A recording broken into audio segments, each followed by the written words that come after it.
নবম দশম শ্রেণীর ক্লাসের ম্যান অ্যান্ড ক্লাইমেট চ্যাপ্টারটি ট্রু ফলস ট্রু ফলসগুলো আমরা এখন দেখে নিব। Read the statements below and say if they are true or false. If false give the correct information, যদি ফলস হয় তাহলে সঠিক উত্তর দিতে হবে। 1 number, fossil fuels are burned at an alarming rate due to industrialisation. ইন্ডাস্ট্রিয়ালাইজেশনের ফলে প্রচুর পরিমাণে আশঙ্কাজনক হারে জীবাশ্ম জ্বালানি পোড়ানো হয়। সো আমরা প্যাসেজে দেখেছি যে কয়লা পোড়ানো হয়, ইন্ডাস্ট্রিয়ালাইজেশন প্রচুর পরিমাণে, এবং কয়লা একটি জীবাশ্ম জ্বালানি। সো এটা আমরা ট্রু বলবো। Coal is the only fuel used for generating energy. শক্তি উৎপাদনের জন্য কয়লাই একমাত্র জ্বালানি যা ব্যবহার করা হয়, এটি ফলস। কয়লা ছাড়াও আরও অনেক কিছু ইউজ করা হয়, যেমন আমরা প্যাসেজে যদি দেয় মিনারেল অয়েল এবং প্রাকৃতিক ন্যাচারাল গ্যাস, এগুলো ইউজ করা হয়। সো আমরা বলবো fossils. Besides coal, mineral oil and natural gas are also used for generating energy.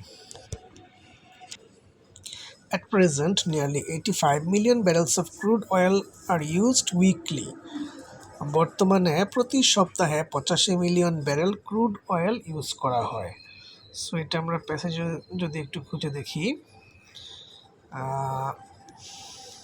দেখো এখানে রয়েছে about 85 million ব্যারেলস of crude oil R burned daily. So এখানে বলা হচ্ছে উইকলি, সো উইকলির জায়গায় আমরা ডেইলি দিয়ে দিব। Deforestation is caused by nature. ডিফরেস্টেশনটা প্রাকৃতিক কারণে ঘটে। এটি মূলত প্রাকৃতিক কারণ হচ্ছে মানুষের কারণে বেশি ঘটে থাকে। সো এটা আমরা ফলস দিতে পারি। Deforestation is caused by human being. Forests help consume carbon dioxide gases from the air. তো বন জঙ্গলগুলো বাতাস থেকে কার্বন ডাইঅক্সাইড গ্যাস শোষণ করে নেয়, এটা ট্রু। তারপর সিতে একটা ম্যাচিং রয়েছে, আমরা এখন সেই ম্যাচিংটা করে নেব। Match the meaning in column B and the words phrase in column F. এর সাথে বি অর্থ মেলানো আর কি। সানস রেডিয়েশন প্রথমটা, অর্থাৎ সূর্যের আলোক রশ্মি যেটা, সেটার সাথে কোনটা মেলে, এটার সাথে এই নাম্বারটাই মিলছে। Energy that is transmitted from the sun in the form of rays or waves or particles. অর্থাৎ সূর্য থেকে যেই শক্তি ট্রান্সমিট হয় রশ্মি আকারে, সেটি অথবা ঢেউ আকারে। ফসিল ফুয়েল, জীবাশ্ম জ্বালানি, তো এর সাথে যেটি মিলে D number, non renewable sources of energy that come from the remains of plants and animals. অর্থাৎ গাছপালা এবং অ্যানিমেল থেকে যে নন রিনিউয়েবল শক্তির উৎসটা আসে সেটি হচ্ছে fossil fuel. Combustion of coals, কয়লা পোড়ানো বা কয়লা জ্বালানো যেটি, সেটি